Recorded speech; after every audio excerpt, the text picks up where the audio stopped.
का बहुत ही ईमानदार साइकिल वाला है। गांव में अब ज्यादा धंधा ना होने की वजह से काफी साइकिल वाले अब ऑटो रिक्शा चलाने लगे थे, लेकिन हरिया की आर्थिक स्थिति बुरी होने की वजह से वो ऑटो रिक्शा खरीद नहीं पाया था।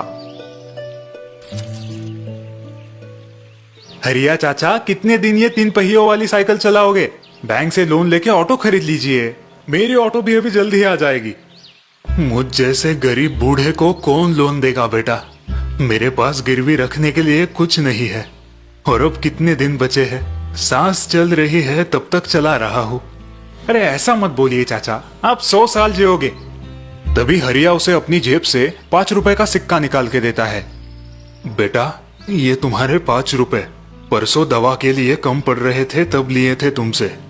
क्या चाचा, आप भी? मैं तो भूल भी गया था। 5 रुपए तो है, थोड़ी 500 है। 5 हो या 50 है तुम्हारी मेहनत के ना। दिन बीत रहे थे और बढ़ती ठंड की वजह से हरिया की तबीयत और बिगड़ रही थी। साइकिल चलाना अब उसके लिए बहुत मुश्किल हो रहा था, लेकिन पेट भरने के लिए काम करना जरूरी था। किसी ऑटो वाले को बुला लेते हैं। नहीं नहीं, उस साइकिल वाले को बुलाते हैं। इतना सामान एक ऑटो में नहीं जाएगा, खामखा दूसरी ऑटो करनी पड़ेगी। हाँ ठीक कह रही हो। साइकिल वाले चाचा, ओ साइकिल वाले चाचा। हरिया किमिया की आवाज सुन के उनके यहाँ पहुंच जाता है। जी मैडम, कहाँ जाना है? सरस्वती विद्यालय के पास चाचा, बसेरा बंगला। चाचा, क्या आप इतना सारा सामान साइकिल पे उठा पाओगे? आपकी तबीयत ठीक नहीं लग रही। नहीं नहीं बेटा, मैं ठीक हूँ, तुम चिंता मत करो। हरिया की हालत देख सागर को थोड़ा बुरा लगता है। कितने पैसे लेंगे? 20 रुपए। अरे चाचा, ये बहुत ज्यादा है, यही पास में तो जाना है। रहने दो किमिया, सामान भी तो भारी है। इतना भी भारी नहीं है सागर। चाचा, हम 15 रुपए देंगे। दरअसल किमिया के बंगले तक सभी ऑटो वाले और साइकिल वाले 25 रुपए लेते थे। हरिया एक बार सामान को देखता है, लेकिन 2 दिनों से धंधा ना होने की वजह से फिर 15 रुपए में चलने के लिए राजी हो जाता है। किमिया 5 रुपए सेविंग्स होने की वजह से बहुत खुश हो जाती है। हाँ मैडम, ठीक है, मैं सामान पहुंचा देता हूँ। ये लीजिए चाचा एडवांस। हम ऑटो से घर जाते हैं, आप सामान लेके आइए। हाँ बेटा, धन्यवाद। सागर और किमिया एक ऑटो में बैठकर अपने घर चले जाते हैं और यहाँ हरिया काफी कठिनाई से साइकिल चलाने की कोशिश कर रहा है। खांसी ने उसकी हालत खराब कर रखी है। 2 दिन से खाना ना खाने की वजह से उसे बहुत कमजोरी भी आई है। यहाँ बंगले पे पहुंच के किमिया और सागर पार्टी की तैयारी करते करते हरिया की राह देख रहे हैं। हाँ भाई हाँ, पार्टी 6 बजे ही शुरू होगी और तभी केक कटिंग होगा। तुम भाभी और मुन्ना को लेके टाइम पे पहुंच जाना। चलो शाम को मिलते हैं, बाय। सागर, हमें घर आए आधा घंटा हो गया है, अभी तक वो साइकिल वाले नहीं आए। आ जाएंगे, सामान का वेट बहुत है और वो चाचा बूढ़े हैं, थोड़े बीमार भी लग रहे थे। राह देखते देखते 4 घंटे बीत जाते हैं। अब किमिया पैनिक हो जाती है। सागर, पार्टी शुरू होने में अब बस 2 ही घंटे बचे हैं, अभी तक सामान नहीं आया। तुमने खामखा उस साइकिल वाले को एडवांस पैसे दिए। हो सकता है कुछ प्रॉब्लम आई हो। प्रॉब्लम तो अब आएगी। मुझे लगता है वो साइकिल वाला हमारा सामान लेके भाग गया है। चलो पुलिस में जाके कंप्लेंट लिखवाते हैं। किमिया और सागर उसी रास्ते से हरिया को ढूंढते ढूंढते फिर से मार्केट पहुंचते हैं, लेकिन वहाँ हरिया दिखाई नहीं देता। देखा, मैंने कहा था ना, उस साइकिल वाले ने हमें धोखा दिया है। चलो पुलिस स्टेशन, अच्छा सबक सिखाती उस बूढ़े को। मुझे लगता है हमें दूसरे रास्ते से और एक चक्कर लगाना चाहिए।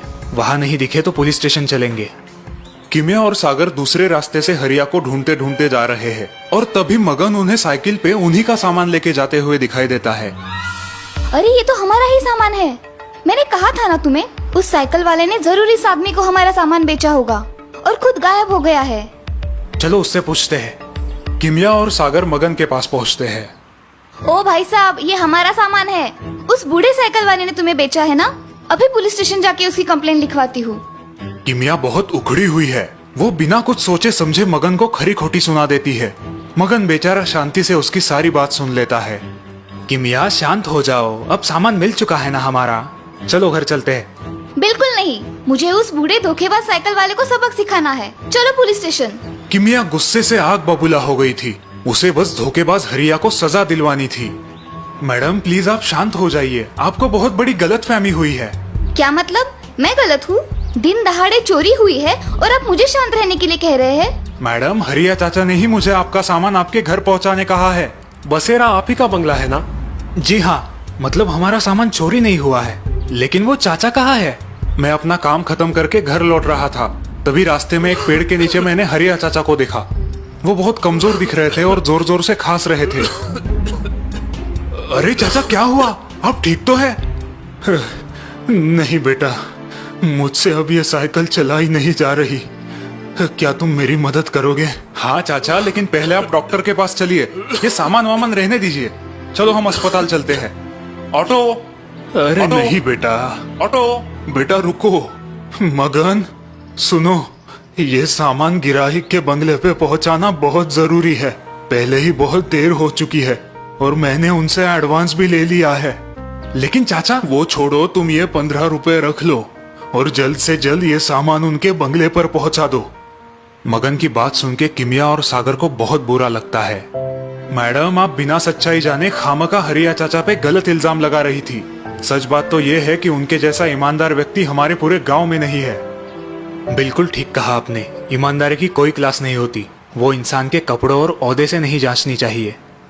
मुझे माफ कर देना भाई साहब, मैं हरिया चाचा की माफी मांगना चाहती हूँ। पता नहीं भगवान आपको वो मौका देगा या नहीं। चाचा की तबीयत बहुत खराब है, मैंने दोस्तों को बुलवा के उन्हें अस्पताल भिजवाया है। किमिया को अपने व्यवहार पर बहुत शर्मिंदगी महसूस होती है, वो अपने आंसू रोक नहीं पाती।